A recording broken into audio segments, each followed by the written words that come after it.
In the last video, I showed you the 5 signs someone is manipulating you. The double bind, love bombing and devaluation, gaslighting, the silent treatment, and projection. If you haven't watched that yet, go back and watch it now. The link is in the description and in the top right corner, because what I'm about to show you won't make sense without that foundation. For those of you who did watch it, you now know the signs. You can spot the trap. You recognize the patterns. You see the game being played. But here's the problem. Awareness alone isn't enough, because the moment you call out a manipulator, they'll have a counter move ready. They've been playing this game longer than you've been watching for it.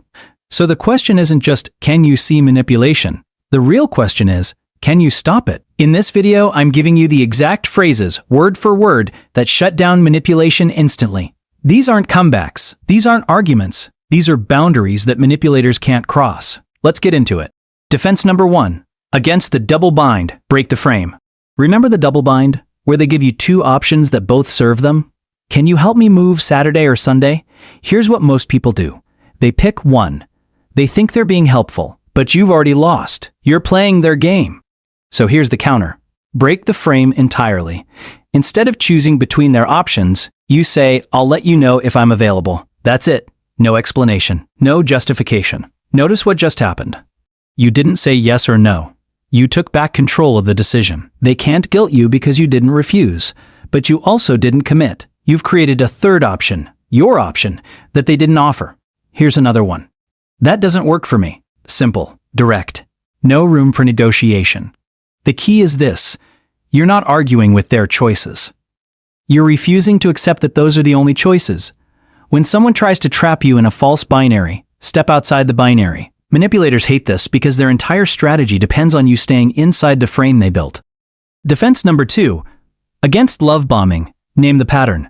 Love bombing works because it feels good in the moment.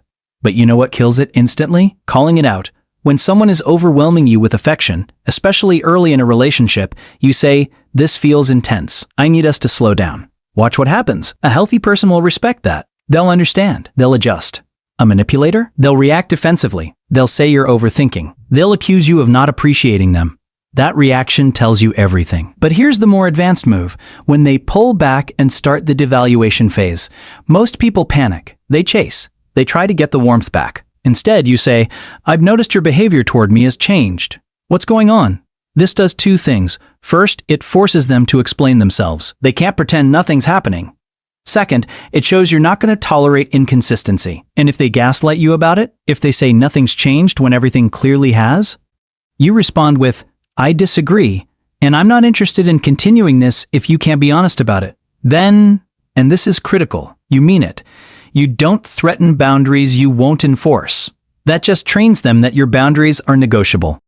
Defense number 3. Against gaslighting, document and trust yourself. Gaslighting is the cruelest manipulation because it attacks your sanity. But it has one major weakness. It requires you to doubt yourself. The moment you stop doubting yourself, gaslighting loses all its power. So here's the strategy.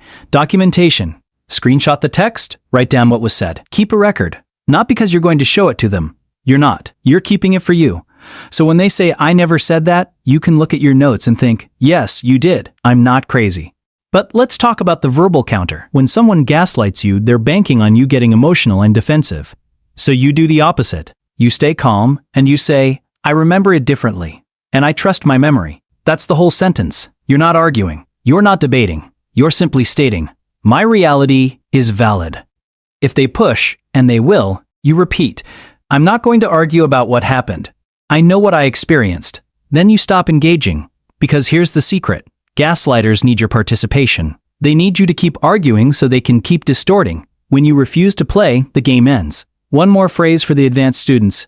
It sounds like we remember this very differently. I'm going to trust my perspective. This acknowledges the disagreement without conceding your truth. It's diplomatic, but it's also a steel boundary. Defense number 4. Against the silent treatment. Refuse to chase. The silent treatment is designed to make you panic. It's designed to make you chase, apologize, beg for their attention. So the counter is simple. Don't.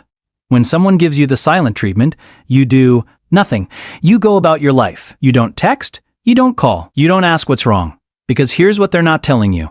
The silent treatment is their problem, not yours. They're the one who stopped communicating. That's on them. Now, if they come back later and act like nothing happened, you don't let it slide. You say, "You went silent on me for 3 days." That's not okay. If you have a problem, use your words. Direct, clear, non-negotiable. If they minimize it, "I just needed space," or "You're being dramatic," you respond, "Taking space is fine. Disappearing without communication is not. Don't do it again." And here's the critical part. You have to be willing to walk away if they keep doing it. Because the silent treatment only works if you're afraid of losing them. The moment you realize you'd rather be alone than emotionally punished, they lose all leverage. Here's the uncomfortable truth. Some people will choose to lose you rather than treat you with respect. And when that happens, you let them, because a person who weaponizes silence doesn't deserve access to your peace. Defense number 5. Against projection. Redirect and disengage. Projection is the sneakiest manipulation because it puts you on defense. Suddenly you're explaining yourself. You're proving your innocence, so you stop doing that. When someone accuses you of something they're doing, you say, "I'm not going to defend myself against something I didn't do." If you have concerns about your own behavior, that's something you need to address. This flips the script instantly. You're not accepting the accusation, and you're pointing the spotlight back where it belongs, on them. If they keep pushing, "See, you're getting defensive," you respond, "I'm not defensive. I'm declining to engage with a false accusation." Then you walk away. Literally, physically remove yourself from the conversation. Because projection works through repetition. If they keep saying it, part of you starts to wonder if it's true, so you cut off the repetition. Here's another powerful response. "That's an interesting accusation coming from you." Then say nothing else. Let the statement hang in the air. This works because it implies you see exactly what they're doing, without you having to explain it. And manipulators hate being seen. The deeper principle. Here's what all of these responses have in common. They're not about winning the argument. They're about maintaining your reality. Manipulators want you to debate, justify, explain, defend. Because the moment you do, they control the conversation. These phrases work because they end the conversation. They're boundaries disguised as sentences. And boundaries don't need to be explained. They don't need to be justified. They just need to be stated clearly and enforced consistently. One more thing. These phrases won't make manipulators like you. In fact, they'll probably make manipulators leave. And that's the point. The goal isn't to fix manipulators or change their behavior. The goal is to protect yourself from them. If enforcing boundaries causes someone to exit your life, you didn't lose a relationship. You escaped one. Now you know how to spot manipulation, and you know how to stop it. But there's one more thing you need to understand. Why people manipulate in the first place. Because manipulation isn't random. It's a pattern. And that pattern has a source. In the next video, I'm breaking down the psychology of manipulators. What creates them, what drives them, and why they can't stop even when they want to. This is the deep psychology, the origin story.